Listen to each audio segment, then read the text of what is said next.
Welcome back to MS base chemistry classes. Dear students, previous lecture में हमने metals and non metals में reaction with water के साथ पढ़ा था हमने, ओके जिसमें हमने cold water, hot water and steam के साथ डिफरेंट डिफरेंट एलिमेंट्स की रिएक्शन पढ़ी थी और उसके आधार पर हमने रिएक्टिविटी ऑर्डर लगाने की कोशिश की थी। ओके, अभी रिएक्टिविटी ऑर्डर की सीरीज आएगी आपकी बाद में। उस रिएक्टिविटी सीरीज को बनाने के लिए हम कई सारी एक्टिविटीज के थ्रू जा रहे हैं। उनमें से आज का जो टॉपिक है डाइल्यूट एसिड का टॉपिक है। So let's start. देखिए होता क्या है, कभी भी किसी मेटल की रिएक्शन, जिस तरीके से आप वाटर के साथ रिएक्शन करते थे, मेटल ऑक्साइड का फॉर्मेशन होता था, मेटल हाइड्रोक्साइड का फॉर्मेशन होता था, हाइड्रोजन गैस रिलीज होती थी। इसी तरीके से जब किसी मेटल की रिएक्शन डाइल्यूट एसिड के साथ कराई जाती है तो सॉल्ट का फॉर्मेशन तो होगा ही, साथ में आपका हाइड्रोजन गैस रिलीज होगी। ओके, तो आपको ये चीज समझनी है कि किस तरीके से कभी भी एसिड की रिएक्शन मेटल के साथ हाइड्रोजन गैस रिलीज होती है। अब आपके पास कुछ एक्टिविटी है, उसको करने की कोशिश करते हैं। ओके, पहला आपको क्या करना है, कुछ सैंपल्स कलेक्ट करने हैं। जैसे आपके पास यदि एल्यूमिनियम मिल जाए, मैग्नीशियम मिल जाए, एल्यूमिनियम मिल जाए, जिंक मिल जाए, आयरन हो जाए, इसके अलावा कॉपर। ओके, आप यहाँ पर ये एलिमेंट्स तो ले सकते हैं हम जब एसिड के साथ रिएक्शन करने की बात करते हैं। ओके, यहाँ पर आप सोडियम या पोटेशियम जैसे एलिमेंट्स को अवॉइड करने की कोशिश करें, क्योंकि ये जो एलिमेंट्स होते हैं they are highly reactive elements. Okay, ये इतने ज़्यादा हाईली रिएक्टिव एलिमेंट्स रहते हैं क्योंकि ये क्या कर लेते हैं, इट कैचेस फायर, ये फायर कैच कर लेते हैं, जिस वजह से वो जो रिएक्शन होती है वो हाईली एक्सोथर्मिक रिएक्शन हो जाती है। तो आपके पास कुछ ऐसे एलिमेंट्स है और इन एलिमेंट्स को आपको क्या करना है, सभी की रिएक्शन डाइल्यूट HCl के साथ करानी है। आपके पास बीकर्स है, कुछ टेस्ट ट्यूब्स हैं या बीकर्स आप ले लीजिए। इसमें आप सभी को एलिमेंट्स को क्या करें, एक एक करके अरेंज कर दीजिए। जैसे आपके पास पहले बीकर में मैग्नीशियम ले लीजिए, then aluminium, then zinc, iron, copper and so on. और इन सभी की रिएक्शन आपको डाइल्यूट HCl के साथ करवानी है। मीन सभी में आपने क्या डाला है, डाइल्यूट एसिड डाला है, that is hydrochloric acid. Okay, अब आपको उसका ऑब्जर्वेशन देखना है सभी के साथ कि ये डाइल्यूट एसिड के साथ रिएक्शन करते हैं ये एलिमेंट्स या नहीं। तो जो एलिमेंट्स रिएक्शन करते हैं तो वो किस तरीके से करते हैं, तो आपको यहाँ पे क्या क्या ऑब्जर्व करना है, यहाँ देख लेते हैं। आपको ऑब्जर्व क्या करना है कि आपको इन सभी में एक थर्मामीटर क्या करना है,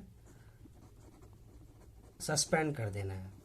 अगर आप इसमें थर्मामीटर सस्पेंड कर देंगे तो आप टेम्परेचर नाप सकेंगे सभी कंपार्टमेंट का। ओके, तो आपको सबसे पहले क्या करना है कि rate of formation of bubble, आप जानते हैं बबल फॉर्मेशन कहाँ होता है, जहाँ हाइड्रोजन गैस का फॉर्मेशन होता है।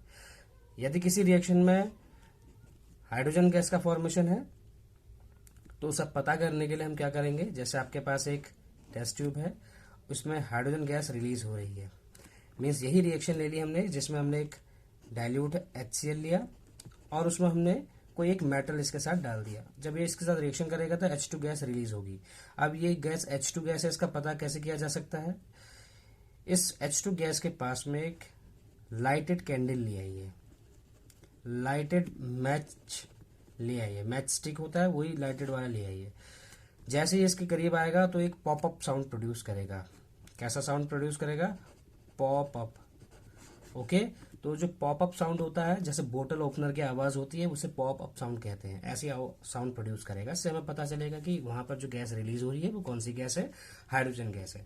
तो जब ये हाइड्रोजन गैस सभी में रिलीज होंगी तो किस सबसे अधिक जो हाइड्रोजन गैस का फॉर्मेशन होगा वो किस में सबसे तेजी से हो रहा है, आपको ये ऑब्जर्व करना है पहले। ओके, दूसरा आपको क्या रिएक्शन क्या देखना है कि कौन सा ऐसा मेटल है जो बहुत तेजी से रिएक्शन कर रहा है, which is very vigorous. Okay, which metal react vigorously, means dilute acid के साथ सबसे तेजी से रिएक्शन कौन दिखा रहा है। ओके, इसी तरीके से तुम्हें यह पता करना है कि कौन सा ऐसा मेटल है ABCD and E test tube में से जो सबसे ज्यादा टेम्परेचर शो कर रहा है। तो इसको आपको पता करना है, विच मेटल शोज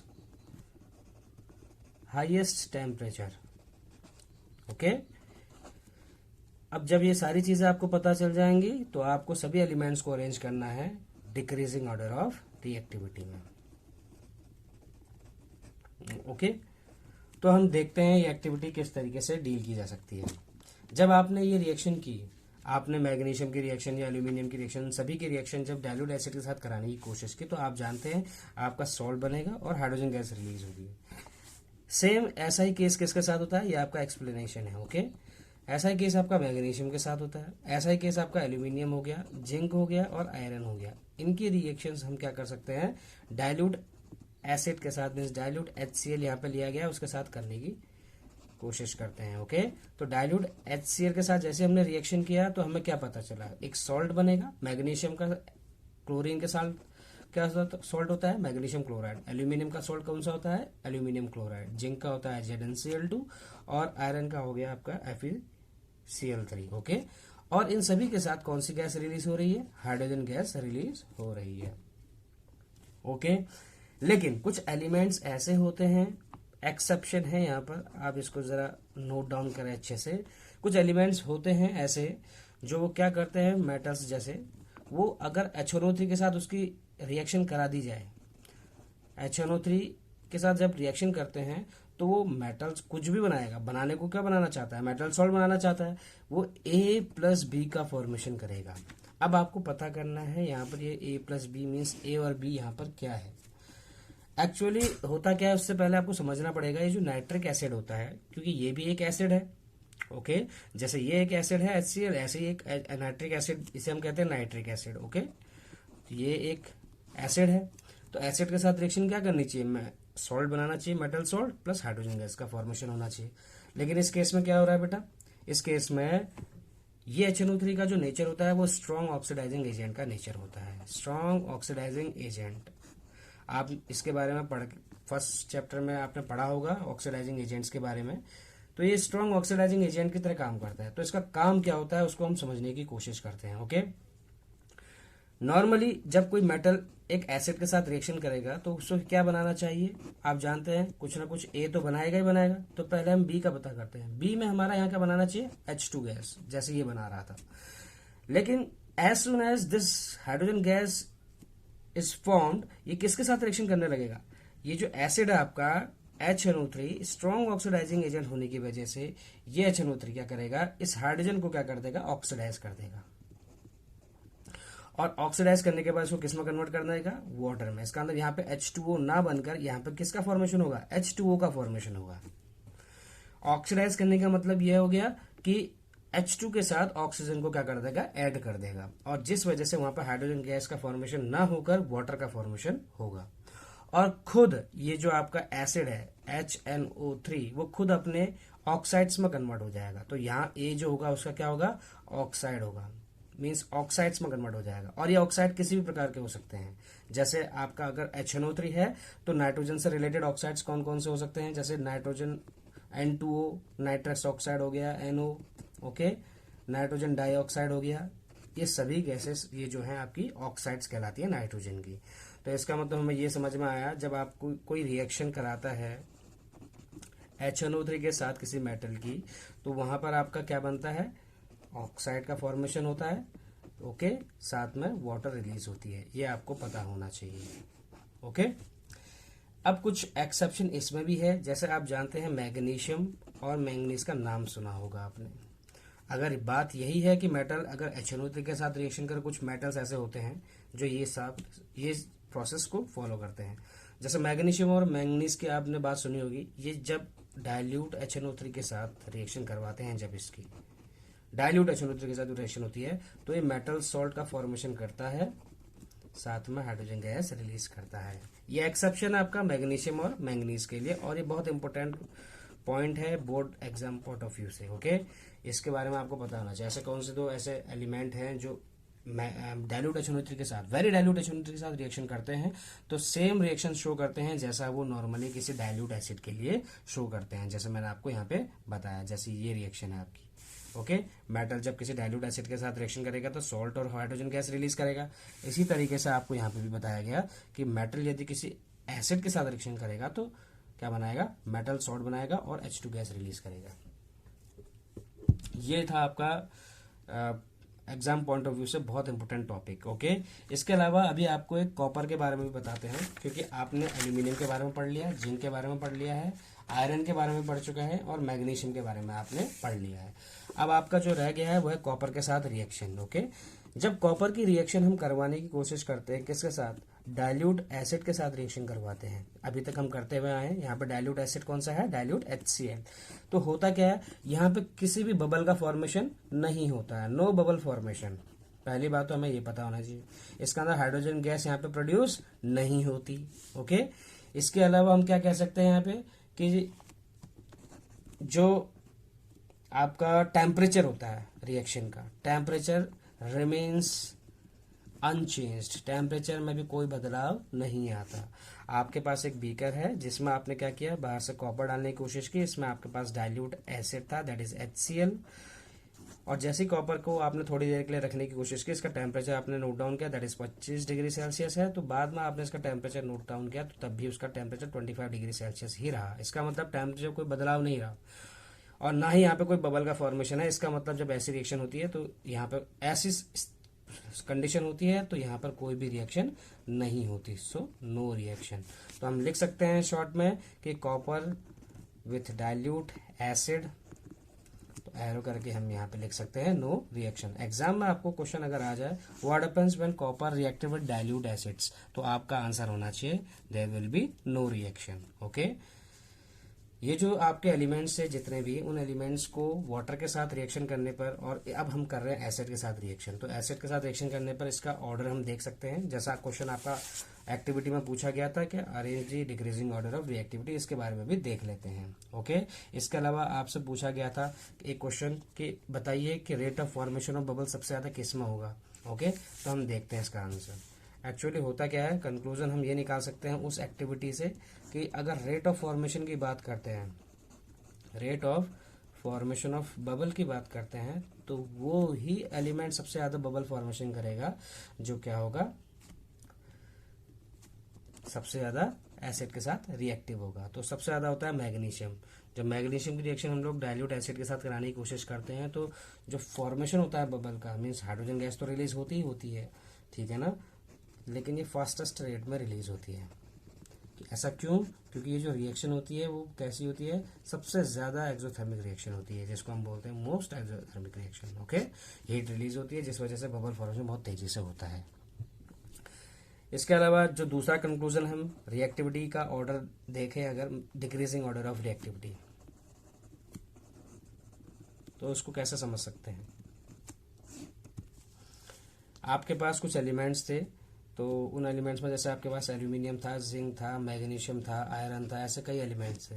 अगर इनकी रिएक्टिविटी की बात करते हैं तो हम देख सकते हैं मैग्नीशियम सबसे ज्यादा रिएक्टिव होता है, then aluminium, then zinc, then iron. तो इस एक्टिविटी से हमें ये पता चल चुका है, क्योंकि वाटर के साथ रिएक्शन कराने पर हमें वो स्थिति नहीं पता चल रही थी जितनी स्थिति हमें एसिड के साथ रिएक्शन करने पर पता चल रही है इन एलिमेंट्स की, कि मैग्नीशियम सबसे ज्यादा रिएक्टिव होता है और आयरन सबसे लेस रिएक्टिव होता है, इन चार एलिमेंट्स का अगर हम कंपैरिजन करते हैं तो। ओके, तो ये बातें आपको अच्छे से पता होनी चाहिए किनके बारे में, जब कभी मेटल्स रिएक्शन करते हैं किसके साथ, एसिड के साथ रिएक्शन करते हैं। और एसिड्स कैसे होने चाहिए, डाइल्यूट एसिड्स। अभी आपका मेटल के साथ रिएक्शन करा रहे हैं हम लोग एसिड की। एक्चुअली होता क्या है कि ये आपका एक इम्पोर्टेंट टॉपिक है, इसको आपको समझना है।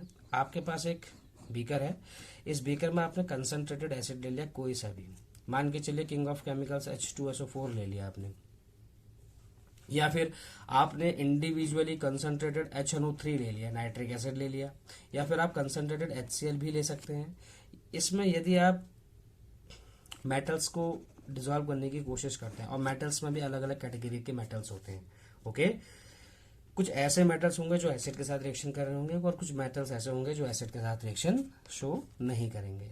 तो जैसा अभी आपको बताया था, कॉपर हो गया, या फिर आपका सिल्वर हो गया, या आपका गोल्ड हो, ये जो होते हैं सभी के से, या प्लेटिनम हो गया, ऐसे कुछ एलिमेंट्स होते हैं जो इनके साथ रिएक्शन नहीं करते।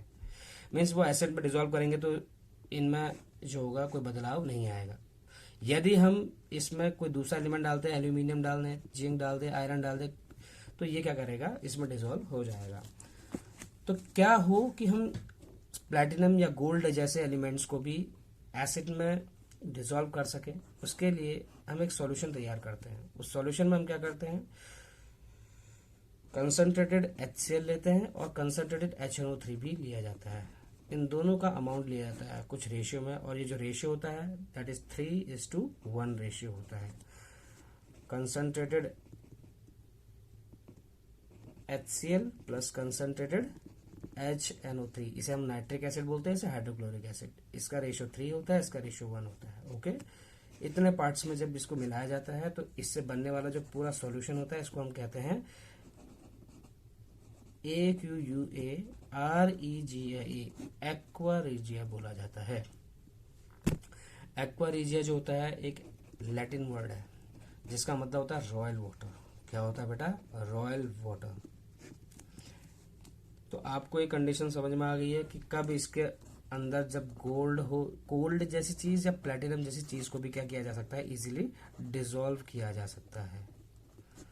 तो ये चीज जो है आपकी एक्वा रीजिया कहलाती है। ओके, और ये जो एक्वा रीजिया सॉल्यूशन होता है वो हाईली कोरोसिव होता है। कैसा होता है? हाईली कोरोसिव इन नेचर होता है। हाईली कोरोसिव भी बोल सकते हैं, और एक प्रकार से एक फ्यूमिंग लिक्विड होता है, इसमें से वेपर्स उठती रहती हैं। ओके, तो कभी जब एक्वा रीजिया का फॉर्मेशन करते हैं तो ब्रीदिंग जो है दूर से करनी चाहिए। इसके अलावा बोर्ड पॉइंट ऑफ व्यू से अगर देखा जाए इस टॉपिक से रिलेटेड क्वेश्चंस कैसे आ सकता है एक्वा रीजिया से रिलेटेड, जैसे कि आपसे क्वेश्चन पूछा हो कि एक लेडी हैं, वो अपनी ज्वेलरी जो है ज्वेलरी शॉप में ले गई और उन्होंने क्या किया, उस ज्वेलरीज को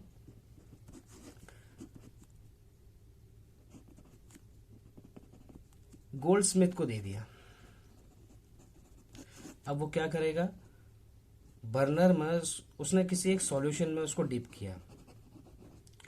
जैसे गोल्ड और या फिर सिल्वर से रिलेटेड जो उनके पास ज्वेलरी थी, उन्होंने उस सॉल्यूशन में डिप किया। तो डिप करने के बाद थोड़ी देर बाद देखा कि वो क्या हो गया, थोड़ा सा जो उसका वेट था, किस चीज का, वो गोल्ड का या सिल्वर का जो वेट था वो क्या हो गया, डिक्रीज हो गया। यदि पहले इनका 50 ग्राम था तो अब ये जो है, अगर पहले इनका 10 ग्राम था तो अब ये हो चुका है आपका 5 ग्राम।